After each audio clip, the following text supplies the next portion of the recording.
Hi folks, and welcome to Art Tips with John. I am your host John Morris, the painter of memories, and welcome to the show that teaches you not only how to build on your artistic talent, but also how to create your very own artist business as well. Welcome to today's show.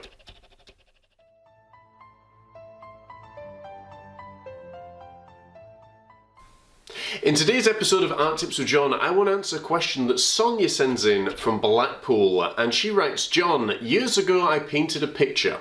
I now have brand new skills that I feel could improve this picture. Is it possible to alter it even though the painting has been finished?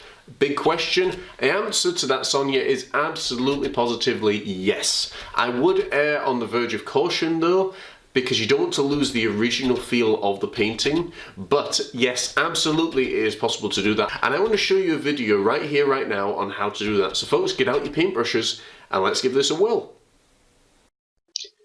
Okay folks, so this is a painting that was originally created in 2015. As you can see here, we've got a beautiful sunset with lots of golden colours. Now I looked at this painting for ages and ages and was just like, I need to do something, I need to change this. It didn't feel complete to me. So here what I'm doing, I'm adding in a little bit of black paint behind the mountain in the foreground. So as you can see here now how we've got a series of mountains that are actually away in the background, and that's just by adding black paint. I'm using acrylic paint here, a little bit of water, mix it into your black paint, and then just pulling up behind. So that mountain now looks like it's fairly close, but the other mountains look like they are really quite far in the distance. Now I'm just coming in with a little palette knife, a little bit of white paint, and just pulling down the right side of the mountain. The reason that I'm doing the light side on the right side of the mountain is because that's where my light source is coming from. Here I'm just coming in with a little bit of blue, just coming in with a little bit of shadow colour, and just pulling down to the left side, for that is where the shadow is. Palette knives take a little bit of getting used to, but this technique can also be done with a brush as well. Now I'm coming in with a 1/4 inch brush and a little bit of white paint just on the corner of the brush, and just adding a little bit of mist. To do this, I'm creating circular motions. Now, if you are right-handed, my recommendation would be begin at the right side of your canvas and work left. This creates a really nice effect. You're going in a clockwise motion.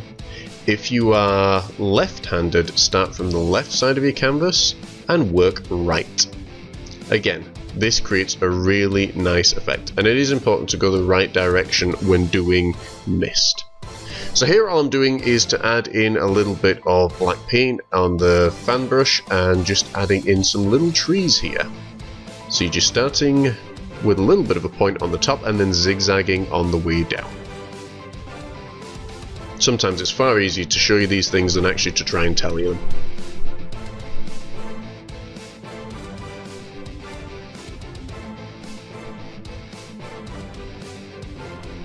And the same thing, so if you want bigger trees, obviously you are just going to make a much longer tree that's much taller. In other courses on Outreach Art, we also look at perspective as well, so if you're a little bit new to this, perspective is definitely something that you may want to research, and we can definitely help with that. So to do this technique here, all I'm doing is taking a little bit of white on a filbert brush and a little bit of black, white facing upwards because that's where the light is, and then rolling almost in a semicircle. And then doing the same on the left side.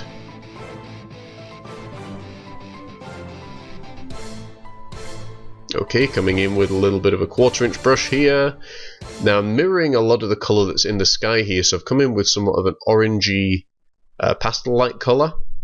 A little bit of white paint. Notice there instantly how that changes the look of the painting.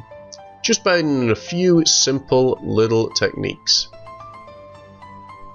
Add a little bit of shadow here with a little fan brush, a little bit of black, and just moving in from side to side. I'm aware this is a speed painting and obviously it's hard to keep up, but you can feel free to pause at any point this tutorial. This is just to give you a taster of what kind of things are available for you.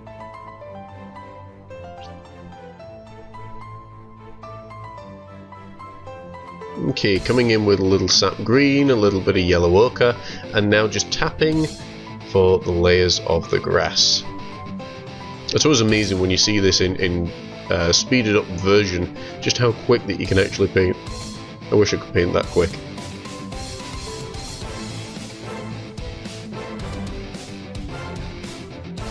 Always making sure that your brushes are dry and clean once you have used them, so make sure you wash them. If you're using acrylic paint, of course you will use water. If you are using oil paint, you will use turpentine. Make sure with turpentine that you do have some form of breathing apparatus on, like a mask, just to protect your nose and lungs, because turpentine does give off quite a strong smell that, if you're not careful, can literally just take over your entire house. So all I'm doing here with a little brush is just adding a little bit of that shadow colour, just shaping the mountains just as I want them. Nothing too difficult at this point.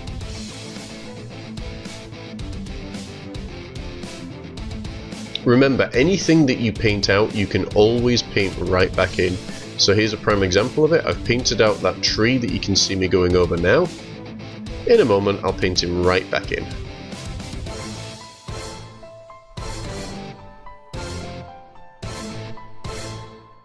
So there shouldn't be anything here that's too stressful for you. Just remember to take it step by step and not to get overwhelmed, and you will be just fine. So see, all I'm doing here is coming in with that little fan brush, a little bit of black paint, little water. The water makes it nice and slick and it's ready to go. And then just touching that tree in. Now we've got an entire family of mountains, an entire family of trees, a beautiful new lake and a touched up waterfall. And it's literally that simple. And before you know it, your painting has changed entirely.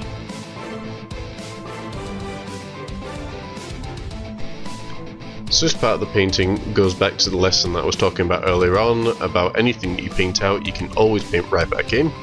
And here, we're just painting those trees back in. This will give you a closer view as to what details and what techniques I'm using for this particular piece of painting. Now we're just adding a little bit of shadow underneath, just to create a separator colour between the grass and the water. Just touching up the base now, a little bit of grass green, so that's sap green, and a little bit of yellow ochre. Again, just putting in a few little rocks down the bottom.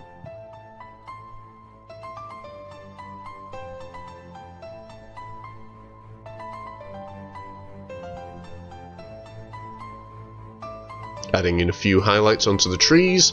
Now make sure when you're doing this that you're adding highlight onto the area of the surface of the tree that is actually where the light is. So in this case my light is coming from the right. So you can see there I'm just adding a light highlight to the right side of the trees. You can add darker highlight to the dark side of the trees, which creates a beautiful 3D effect. A few more rocks, and I think we are just about done with this little one.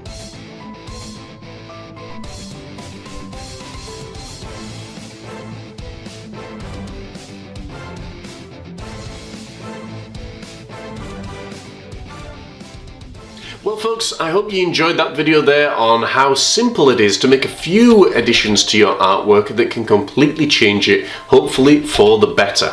As always, we aim to bring you some really awesome content, and you can check out more at YouTube at Outreach Art or on our website at outreachart.org. We've got some brand new courses that are being uploaded there all the time, and we would love to have you come and join us in our YouTube channel as well. So guys, until next time, like, share and subscribe. Please tell your friends. We appreciate it every single day of the week. And I will see you next time with another episode of Art Tips with John. I have been your host, John Morris, the painter of memories. And until next time, I'll catch you soon.